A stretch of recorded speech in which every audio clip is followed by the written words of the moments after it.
수요 집회로 이렇게 모이게 되었는데요. 5월 달은 이제 아시는 것처럼 가정의 달입니다.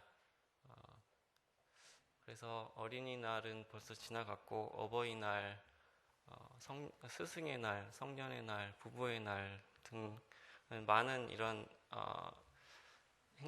많은 그런 기념일이라고 할까요? 그런 날들이 많이 있어서 전체적으로 좀 분주하고 또 감사해야 할 또 평소에 가까이 있지만 소중하게 생각하지 못했던 그런 분들에게 이렇게 관심을 많이 갖게 되는 그런 달이라고 생각이 드는데요.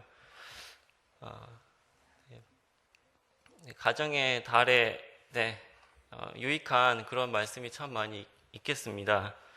가정에 관련된 어떤 부부에게 관련된 자녀 양육에 관련된 그런 교훈들이 성경에 참 많이 있는데 오늘은 이제 그와는 전혀 관계가 없는 여러분들과 함께 유다서 말씀을 함께 상고해보고자 하는 그런 생각이 있었습니다. 그래서 오늘부터 시작해서 앞으로 기회가 주어지는 대로 유다서 말씀을 한번 같이 살펴보도록 그렇게 하겠습니다. 유다서 하면 무엇이 생각나십니까? 유다서의 첫인상이라고 할까요? 유다서 하면 뭐가 생각나십니까? 네.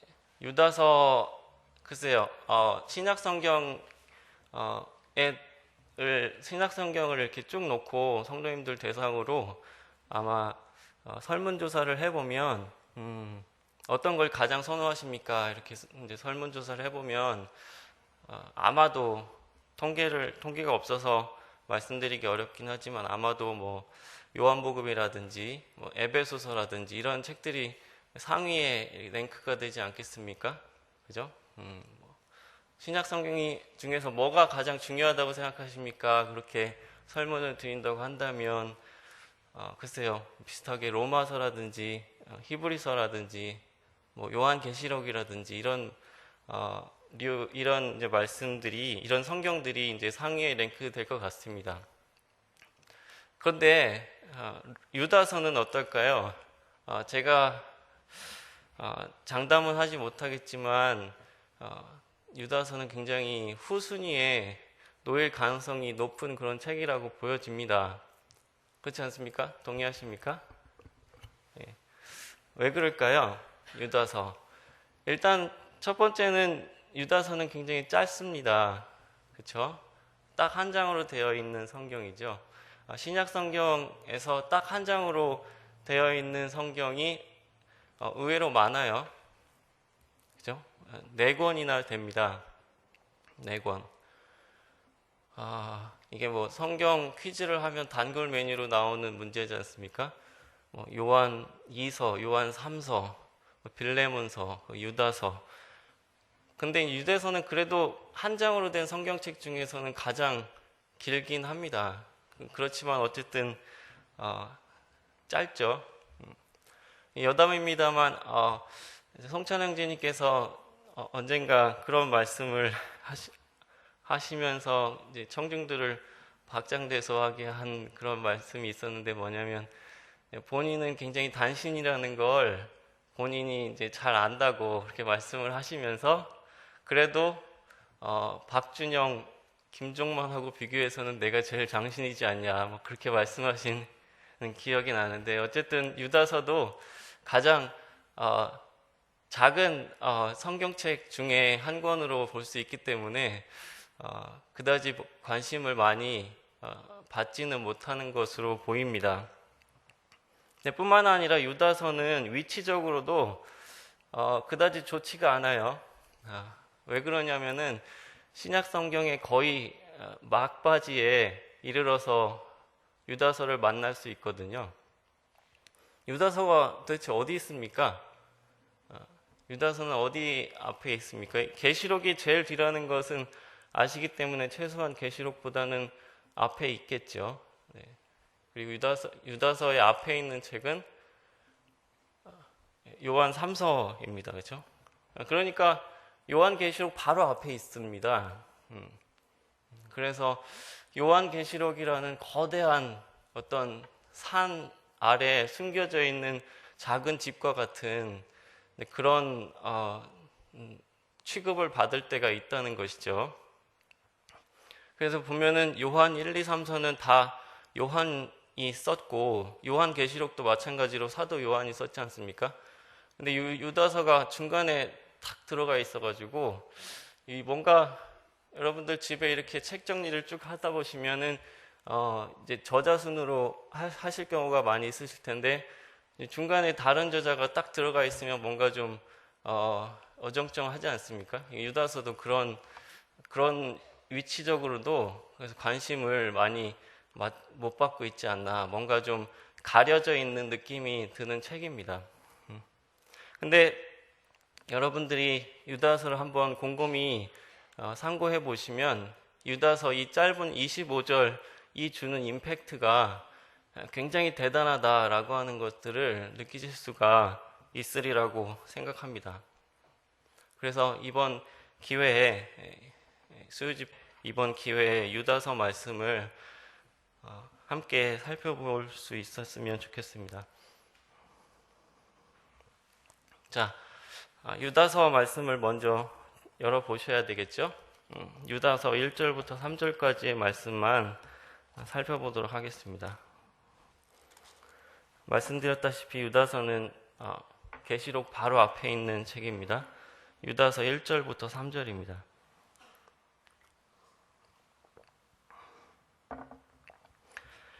예수 그리스도의 종이요 야고보의 형제인 유다는 부르심을 입은 자 곧 하나님 아버지 안에서 사랑을 얻고 예수 그리스도를 위하여 지키심을 입은 자들에게 편지하노라. 긍휼과 평강과 사랑이 너희에게 더욱 많을지어다. 사랑하는 자들아, 내가 우리의 일반으로 얻은 구원을 들어 너희에게 편지하려는 뜻이 간절하던 차에 성도에게 단번에 주신 믿음의 도를 위하여 힘써 싸우라는 편지로 너희를 권하여야 할 필요를 느꼈노니. 유다서는 이렇게 시작이 됩니다. 유다서는 누가 지었을까요? 신약 성경을 구분하는 기준을 여러분들이 잘 아시는 것처럼 일반 서신이지 않습니까? 일반 서신은 대부분 자기의 이름을 따서 이렇게 그 책 이름이 정해지는데 유다서기 때문에 당연히 유다라는 사람이 지은 그런 편지가 되겠습니다. 편지이기 때문에 당연히 쓴 사람이 있고 받는 사람이 있지 않겠습니까? 유다라는 이름만 알았지 도대체 유다라는 사람이 정확하게 어떤 사람인지는 아직 밝혀지지 않았습니다. 그렇죠? 그래서 한번 1절을 다시 한번 보시면은 그리스도의 종이요 야고보의 형제인 유다 이렇게 나오잖아요. 그렇죠? 자, 유다라는 이름은 유다라는 이름의 뜻이 무엇인지 아십니까? 유다라는 이름의 뜻 잘 아실 텐데요. 찬양, 찬미 그런 뜻의 아주 좋은 이름입니다. 그렇죠? 그래서 유다라는 이름은 신구약에서 굉장히 흔하게 발견할 수 있는 유대인들에게 굉장히 애용되던 그런 이름으로 보입니다. 그죠? 그래서 이제 그 유대인 사회에서 잘 사용되는 그런 유명한 이름들이 많이 있잖아요. 뭐 예를 들면은 뭐 시몬이라든지 요셉이라든지 뭐가 있을까요? 그런 예수 이제 좌슈아 그러니까 여호수아나 예수라는 이름도 사실은 그렇죠. 네. 그래서 이렇게 좀 유대 사회에서 유다도 마찬가지로 굉장히 잘 사용되는 그런 이름이었는데 그 뜻도 굉장히 좋지 않습니까? 근데 한 사람 때문에 이 유다라는 이름은 굉장히 경멸스럽고 불명예스러운 이름이 되고 말았습니다. 그 한 사람은 누구입니까? 잘 아시는 것처럼 가룟 유다 때문에 그런 거 아닙니까? 그죠? 가룟 유다. 가룟 유다는 원래 예수님의 12제자 중에 한 사람이었지만 예수님을 배반하여서 예수님을 팔아넘깁니다. 그 후에 그 자신의 일을 후회하고 스스로 목숨을 끊게 되는 굉장히 참 태어나지 않았는 것이 더욱 나을 뻔하다는 그런 평가를 받는 그런 아주 불명예스러운 사람이 되어서 크리스찬 문화가 굉장히 그 자리 잡고 있는 서구에서 성경에 있는 이름으로 자녀의 이름을 짓는 경우가 굉장히 많지 않습니까?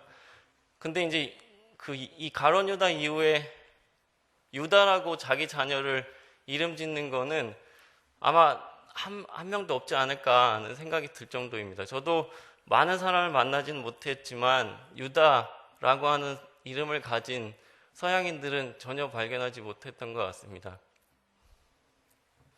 어쨌든 이 유다라는 이름은 이렇게 굉장히 우여곡절이 많은 그런 이름인데, 자, 과연 여기서 이 글을 쓴 유다는 어떤 사람인가를 생각해 보면 우리가 힌트를 얻을 수 있는 것이 야고보의 형제라는 그런 것입니다. 야고보는 누구일까? 자, 야고보는 이제 조금 더 깊게 생각해 보면은 좋겠지만 결론만 말씀드리면 이 야고보는 예수님의 육신의 형제인 야고보서를 쓴 그 야고보가 되겠습니다. 그러니까 예수님께서 성령으로 잉태되셔서 요셉과 그 마리아 가정에서 자라시지 않았습니까? 그죠? 근데 요셉과 마리아 사이에 또 자녀들이 있었을 거잖아요. 그죠? 성경에는 그 이름이 4명 나옵니다. 그죠? 야고보, 요셉, 시몬, 유다 이렇게 나옵니다. 그죠? 그래서 그 예수님의 육신의 형제인 거죠. 이 유다도 마찬가지로 야고보와 유다는 예수님의 육신의 형제라고 우리가 생각할 수가 있겠습니다. 자, 그런데 여기서 이제 한 가지 궁금증이 뭐냐면, 자, 예수님의 형제라고 하는 그런 관계는 이 유다서를 굉장히 권위 있게 만드는 그런 것일 수 있습니다. 그렇죠? 그렇지 않겠습니까? 그 유대인 사회에서 메시아이신 예수님과 30년을 같이 보냈다라고 하는 그런 사실은 굉장한 그런 권위를 줄 수 있는 거거든요. 여기서 보면은 유다가 자신을 야고보의 형제로 소개한 이유도 아마 비슷한 이유일 겁니다. 그 당시 그 야고보가 아시는 것처럼 사도행전 15장에 있는 그런 예루살렘 종교회의에서 그 회의의 결론을 짓는 굉장히 중요한 위치에 있던 것을 볼 수 있지 않습니까? 그래서 이 유다가 자기를 야고보의 형제라고 소개하는 것은 이 유다서를 더 이렇게 권위 있게 만드는 역할을 했을 거거든요.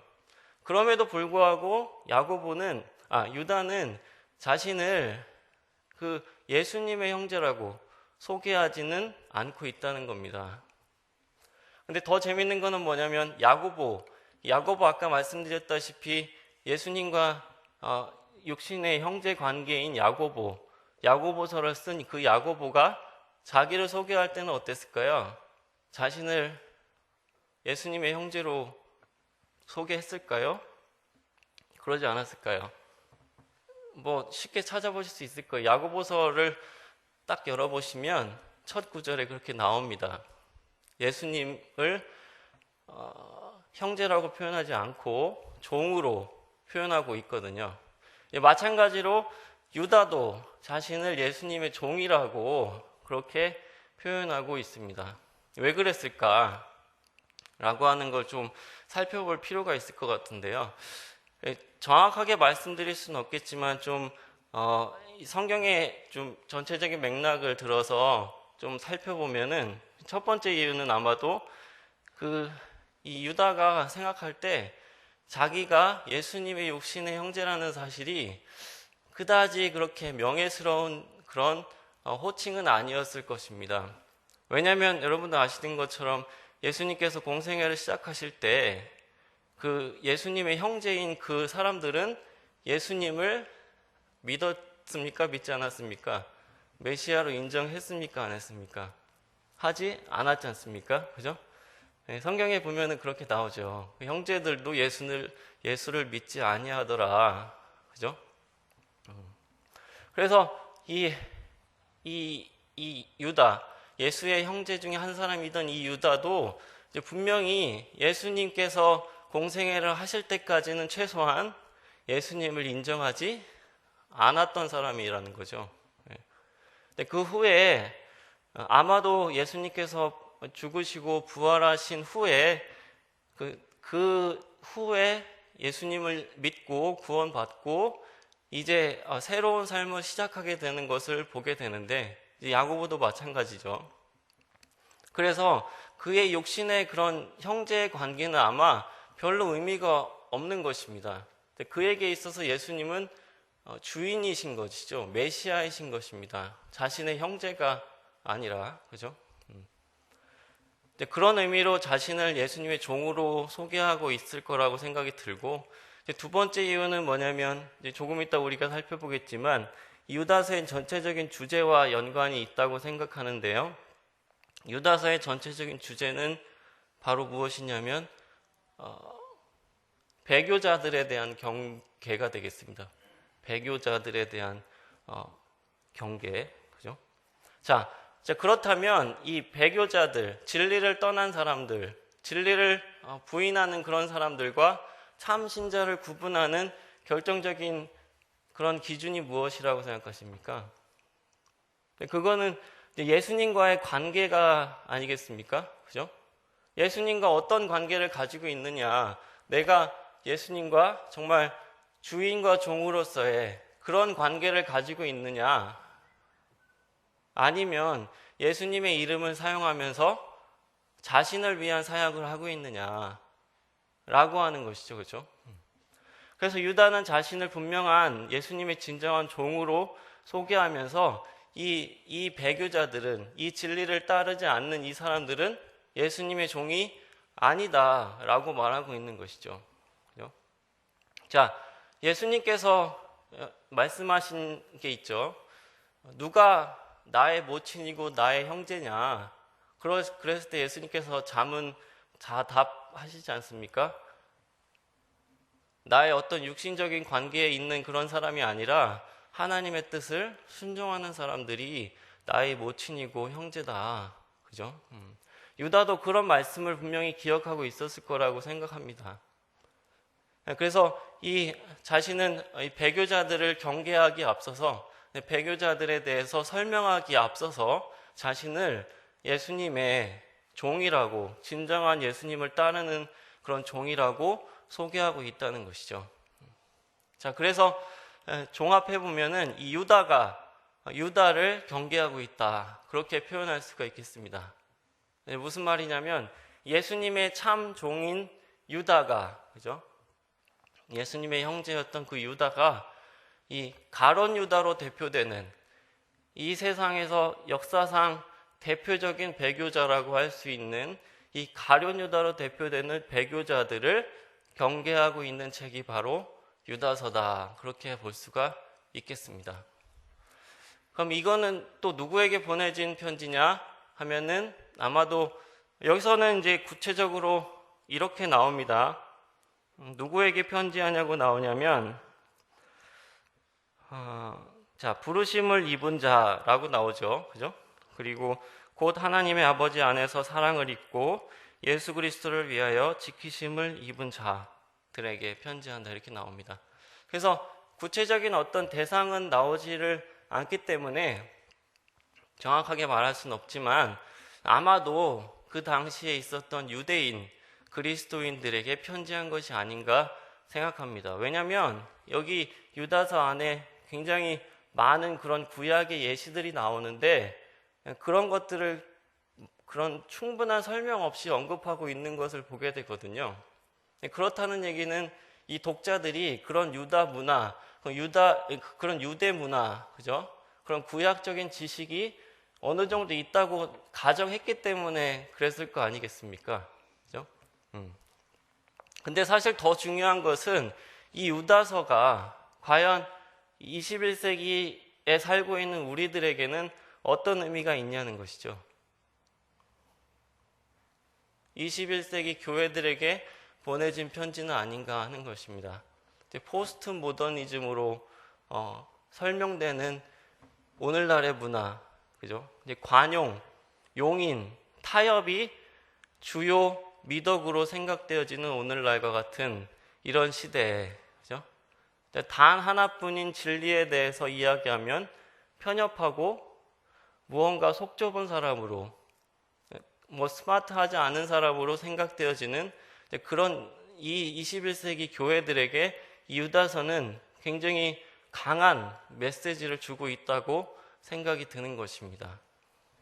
우리가 살고 있는 우리가 밟고 있는 이 땅 위에 10억 명의 가톨릭 신자들이 있습니다. 5억 명의 은사주의자들이 있습니다. 1,400만 명의 몰몬이 있습니다. 800만 명이나 되는 여호와 증인들이 있습니다. 제가 이 모든 사람들을 다 잘못되었다고 말하는 것이 아니지만 제가 말씀드리는 포인트는 뭐냐 하면 그만큼 성경의 명백한 진리를 따르지 않는 사람들이 그만큼 많이 있다라고 하는 사실입니다. 그렇다면 이 개신교는 괜찮습니까? 하나님의 진리의 말씀이 강단에서 얼마나 힘을 발휘하고 있습니까? 아니면 하나님의 말씀을 사용해서 자신의 생각을 가르치고 있지는 않습니까? 자, 과연 그렇다면 우리 새칭 브레드린이라고 하는 우리들의 진리의 안전지대에 있습니까? 정말 그렇다고 생각하십니까? 브레드린만큼은 괜찮습니까? 더 좁게 생각해보면 우리 서청적 교회는 어떻습니까? 우리 서청적 교회는 진리의 안전지대입니까? 아주 좋은 교육 프로그램이 있는 것 사실입니다. 훌륭하신 성경교사가 있는 것도 사실이죠. 진리를 위해서 힘써 싸우는 사역을 하고 있는 것도 명백한 사실입니다. 그렇다고 해서 서청적 교회는 진리의 안전지대입니까? 만약에 그렇게 생각한다라고 한다면 거기서부터 틈이 벌어지기 시작할 수 있다라고 하는 것입니다. 이 유다서는 다른 멀리 볼 것도 없이 바로 우리에게 보내지는 편지일 수 있다라고 하는 데서 유다서에 우리가 보다 더 심각하게 이 메시지를 들어야 되지 않을까 하는 생각을 하게 됩니다. 이 글 쓴 시점을 보시면 이 부분은 중요한 포인트는 뭐냐면 이 베드로후서와의 긴밀한 관계에서 유추해 볼 수 있는 것인데요. 왜냐하면 베드로후서와 유다서는 내용이 굉장히 많이 비슷합니다. 근데 한 가지 재미있는 건 뭐냐면 베드로후서에서는 이 배교자들이 나타날 것을 예측했어요. 앞으로 이렇게 나타날 것이다. 그렇게 말했거든요. 근데 유다서는 뭐라고 합니까? 4절 말씀을 보실까요? 이는 가만히 들어온 사람 몇이 있음이라. 이게 뭡니까? 이미 너희 중에 들어와 있다. 이미 있다. 베드로는 앞으로 나타날 것을 예측했지만 유다는 너희 중에 있다 라고 하는 걸 지금 말해주고 있거든요. 그러니까 베드로의 예측이 성취가 된 것이죠. 그렇죠? 성취되지 않았으면 좋았을 텐데 그 예측이 맞아 들어갔습니다. 그래서 이 사람들은 베드로후서가 쓰여지고 멀지 않은 미래에 유다서가 쓰여졌다고 그렇게 말하기도 합니다. 참고로 이 배교자들에 대한 경계는 유다만의 메시지는 사실 아니었습니다. 그죠? 예수님도 사실은 말세에 벌어진 일을 제자들에게 말씀하시면서 뭐라고 말씀하셨냐면 이 마지막 때가 되면 누가 나타날 거라고요? 내 이름으로 와서 사람들을 미혹하는 많은 사람들이 있을 것을 예언하셨습니다. 그렇죠? 네. 뿐만 아니라 사도 바울도 말세가 되면 이 거짓 교사들이 나타날 것을 예측을 했지 않습니까? 그죠? 베드로도 마찬가지로 말세에 기롱하는 자가 있을 것을 말씀하셨습니다. 이제 유다서에 와서는 이들이 너희 중에 있다라고 말씀하시고, 이 유다서가 끝나면 무엇이 시작됩니까? 요한계시록이 시작됩니다. 요한계시록은 예수님의 다시 오심을 말하는 책이지 않습니까? 이것은 무엇을 말해줍니까? 우리가 우리 주변에 이 거짓 교사들을 많이 보고 있습니까? 근데 그들의 메시지가 더 영향력을 발휘하고 있는 것을 보고 계십니까? 그렇다면 우리는 예수님의 다시 오심을 가까이 보고 있는 사람들입니다. 유다서의 특징을 한번 살펴보도록 할까요? 유다서의 특징 첫 번째, 3입니다. 3. 유다라는 이 분은 굉장히 삼박자를 좋아하신 것 같아요. 삼박자. 하나, 둘, 셋. 삼박자. 그래서 여기 보시면은 여러분들이 이 삼박자에 맞추어서 이 유다서를 살펴보시면 굉장히 흥미있는 흥미있게 읽으실 수 있을 거라고 생각합니다. 예를 한번 들어보실까요? 자, 5절부터 7절 말씀을 보시면 이 배교자들이 심판받은 역사상 그런 예시들을 설명하면서 삼박자를 말씀하십니다. 자, 저거 보시면은 그 5절에 보시면은 누가 나옵니까? 주께서 백성을 애굽에서 구원하여 내시고 후에 믿지 아니하는 자들을 멸하셨으며. 자, 출애굽한 백성들 하나 나오죠? 그죠? 두 번째 6절에서 자기 지위를 지키지 아니하고 자기 처소를 떠난 천사들을 그 큰 날의 심판까지 영원한 결박으로 흑암에 가둬두셨으며. 둘, 그죠? 그 다음에 7절 소돔과 고모라와 그 이웃 도시들도, 그죠? 3. 이렇게 삼박자가 나옵니다. 그죠? 8절도 한번 보시죠. 자, 이 꿈꾸는 사람들은 어떤 사람들입니까? 육체를 더럽히며. 1. 권위를 업심여기며. 2. 영광을 해방하는도다. 3.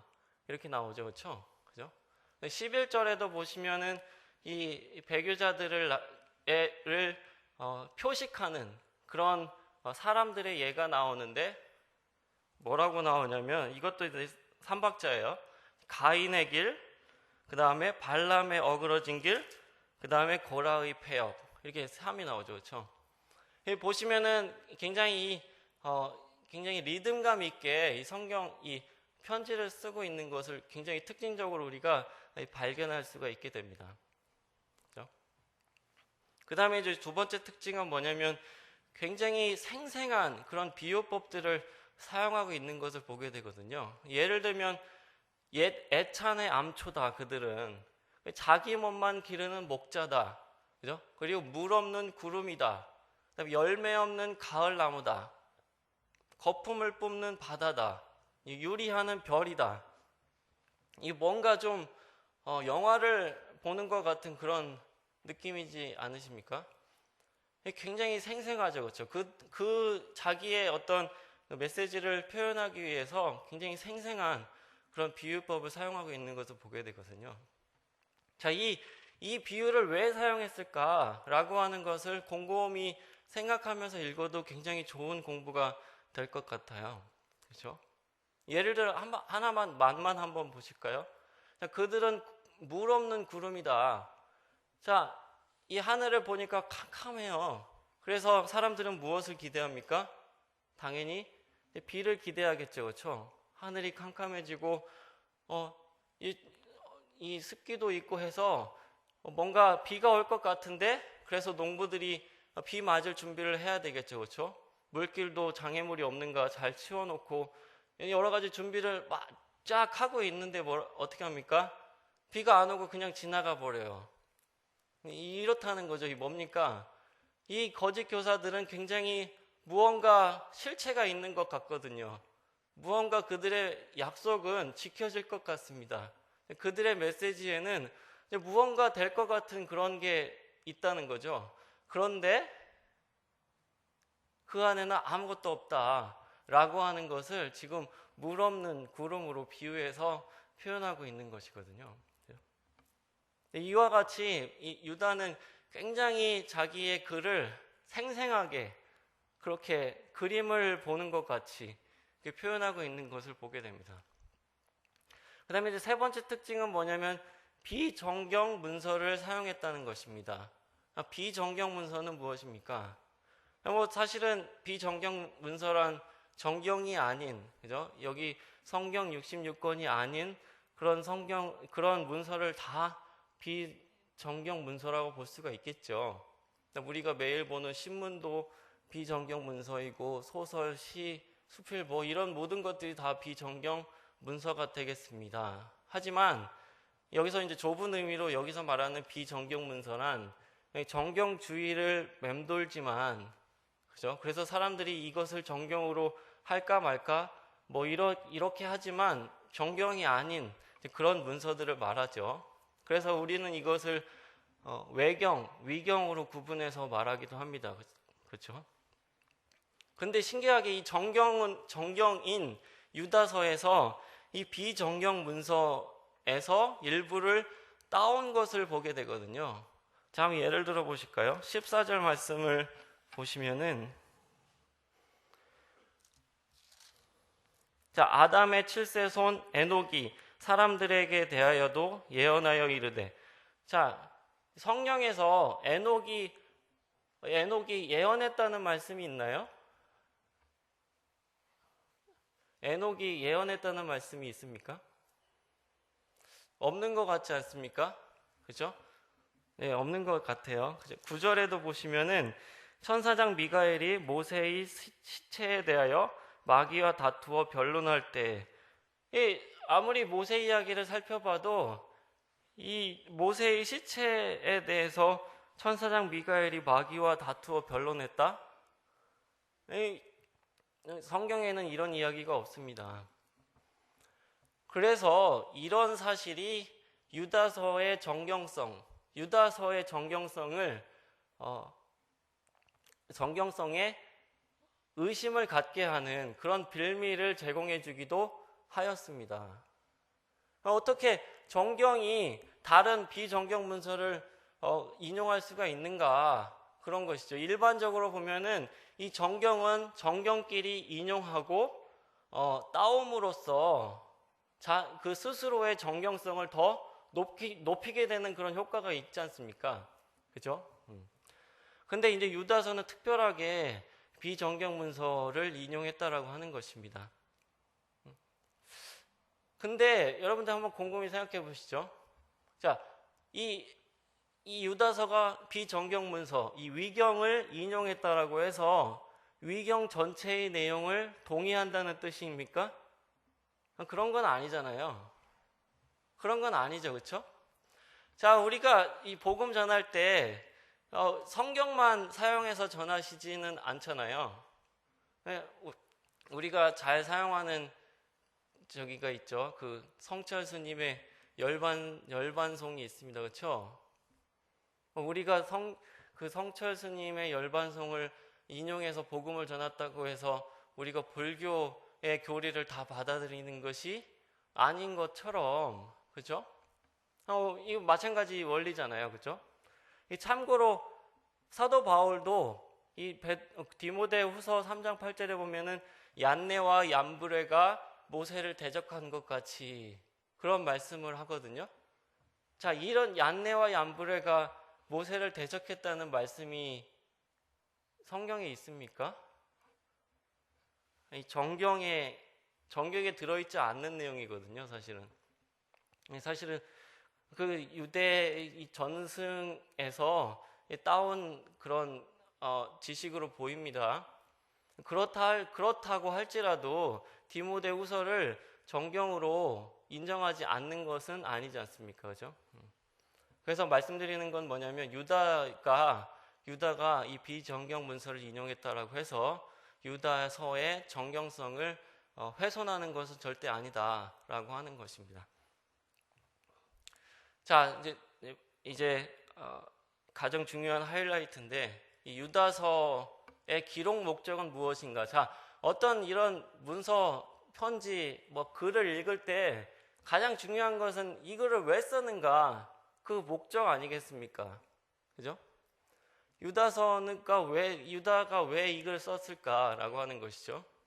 이 유다의 그런 스타일, 굉장히 다이나믹하고 생생한 그런 스타일대로 유다가 스스로 이 기록 목적을 아주 명쾌하게 밝히고 있거든요. 그 말씀이 바로 3절에 있습니다. 3절 다시 한번 보시죠. 3절입니다. 사랑하는 자들아, 내가 우리의 일반으로 얻은 구원을 들어 너희에게 편지하려는 뜻이 간절하던 차에 성도에게 단번에 주신 믿음의 도를 위하여 힘써 싸우라는 편지로 너희를 권하여야 할 필요를 느꼈노니. 이렇게 되어 있습니다. 자, 유다서의 기록 목적은 무엇입니까? 믿음의 도를 위해서 힘써 싸우라고 권하기 위해서 쓴 것 아닙니까? 그렇죠? 자, 근데 유다가 유다서를 쓸 때 처음부터 이런 생각으로 펜을 든 것은 아니었다라고 하는 것이죠. 이런 의미에서 성경이 굉장히 매력적입니다. 이 성경은 뭔가 그냥 우리 컴퓨터 전자제품 매뉴얼처럼 굉장히 딱딱하고 뭔가 기계적이지 않아요. 굉장히 생생하거든요. 뭔가 살아있지 않습니까? 이 하나님께서 호흡으로 불어서 만드신 이 성경은 살아있는 사람들을 들어서 쓰셨습니다. 그렇죠? 그래서 사람들이 살아있기 때문에 그 생각의 흐름도 굉장히 생생하다는 것이죠. 자, 유다가 처음 펜을 들었을 때는 어떤 주제로 편지를 쓰고 싶었습니까? 성도들이여, 우리 모두의 구원을 즐기고 찬양합시다. 이런 주제로 편지를 쓰고 싶었던 것입니다. 그죠? 이 얼마나 좋은 내용입니까? 우리가 공통으로 가지고 있는 구원에 대해서 이야기한다는 것 너무나 좋은 내용 아닙니까? 그죠? 우리가 전에 어떤 죄를 지었을지라도 하나님께서 은혜가 풍부하시기에 다 용서하시고 우리를 거듭나게 해주셨다. 우리 이것을 찬양합시다. 나 같은 죄인 살리신 주 은혜 놀라와. 이렇게 하면서 하나님을 찬양합시다. 그죠? 삶이 우리를 지치고 힘들게 할지라도 우리는 하늘나라에 갈 소망이 있지 않습니까? 그죠? 그것을 생각하면서 힘냅시다. 이런 내용으로 편지를 쓰려고 했다는 것이죠. 얼마나 이 좋은 내용입니까? 그죠? 자, 성도들이여, 우리 모두의 구원을 즐기고 찬양합시다라고 쓰려고 했지만 유다의 생각이 바뀌었어요. 펜을 들자 그렇게 쓸 수 없었습니다.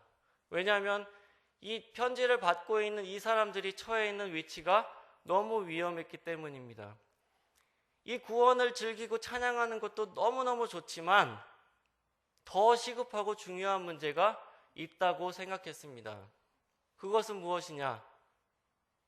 믿음의 도를 위해서 힘써 싸웁시다 라고 권하여야 할 필요를 느꼈다라고 하는 것입니다.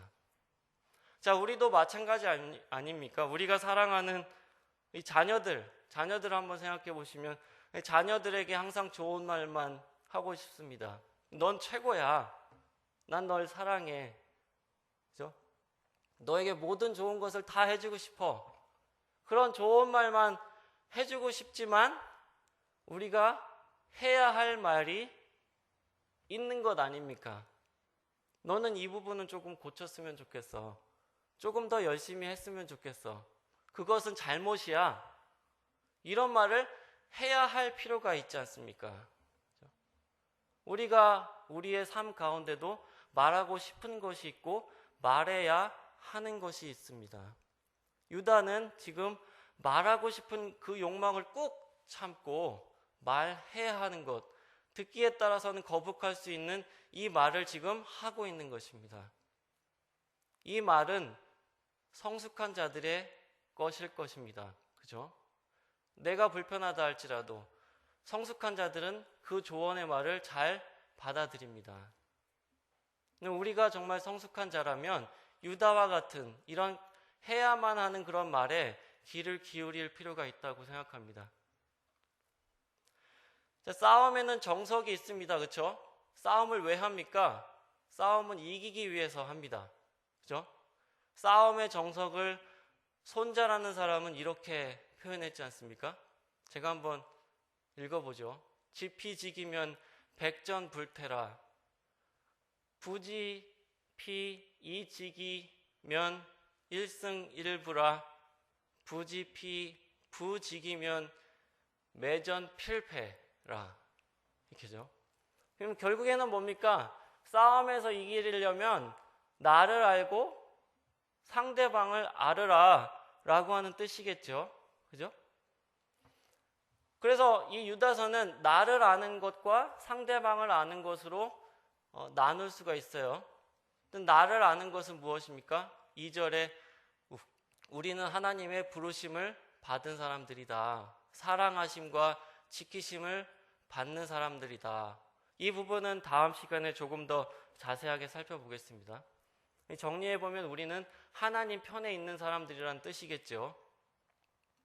이 싸움에 있어서 누가 누구 편인지를 분명히 아는 것은 너무나 중요한 일입니다. 그렇죠? 내가 누구 편인지 모르는데 그 사람이 싸움에서 승리할 수가 있겠습니까? 그 싸움의 결과는 보나마나겠죠. 우리는 이런 사람들이, 우리는 하나님 편에 서 있는 사람들이다 라고 하는 거 분명히 말해줄 뿐만 아니라 우리 중에 우리가 믿고 있는 그 믿음의 도, 진리가 공격받고 있다 라고 하는 것을 말씀해주고 계시죠. 뿐만 아니라 유다는 너희 중에 공격받고 있는 동료들이 있다 라고 하는 것도 말씀해주고 있습니다. 이 상황을 너희가 알아라. 너희 자신을 먼저 알아라. 말씀해주고 계시죠. 네, 두 번째는 적을 알아야 합니다. 이 적은 누구이냐? 진짜인 것 같지만 가짜인 사람들입니다. 우리 편인 것 같았지만 우리 편이 아니었습니다. 하나님 편인 것 같았지만 사단 편에 있는 사람들입니다. 말씀에 의하면 이들은 우리와 식사도 같이 하던 가까운 사이입니다. 이들은 우리 중에 거하면서 자기의 편을 만들어 당을 짓는 사람들입니다. 우리 편인 것 같았습니다. 우리와 함께하던 사람이었습니다. 그렇지만 이들은 사단의 편이었습니다. 그들을 우리가 분명히 알아야 합니다. 유다는 그들이 어떤 잘못된 가르침을 하고 있는지 교리적으로 설명하지 않습니다. 사람들은 아마도 영지주의자들을 가리키는 것이라고 말하기도 합니다. 사실은 그것은 우리에게 그다지 중요하지 않습니다. 우리가 이 세상에 있는 모든 거짓된 가르침들을 다 파악할 수도 없는 노릇입니다. 그렇다면 우리가 어떻게 그들을 알아볼 수가 있을까요? 그들의 삶을 통해서 우리가 그들을 알아볼 수 있을 것입니다. 왜냐하면 열매를 보고 그 사람을 알 수 있기 때문입니다. 그래서 유다서의 쭉 흐름을 보시면 4절부터 19절까지 그들의 삶이 어떻게 잘못되었는지를 자세하게 설명해 주고 있는 것을 보게 됩니다. 이 부분은 계속 우리가 읽어가면서 살펴볼 수 있도록 하겠습니다.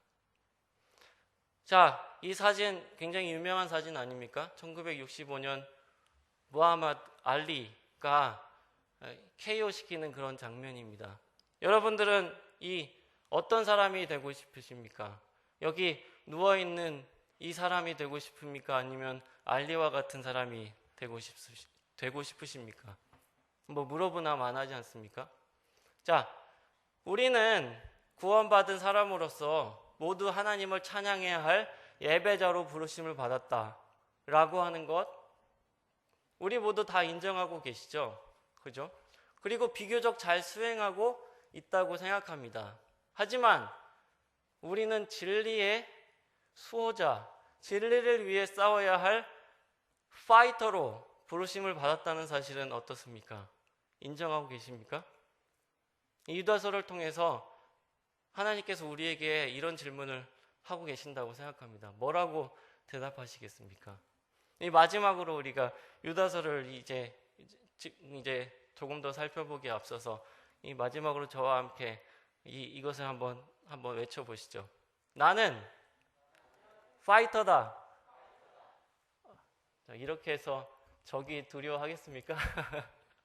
자, 다시 한번 외치고 말씀 마치도록 하겠습니다.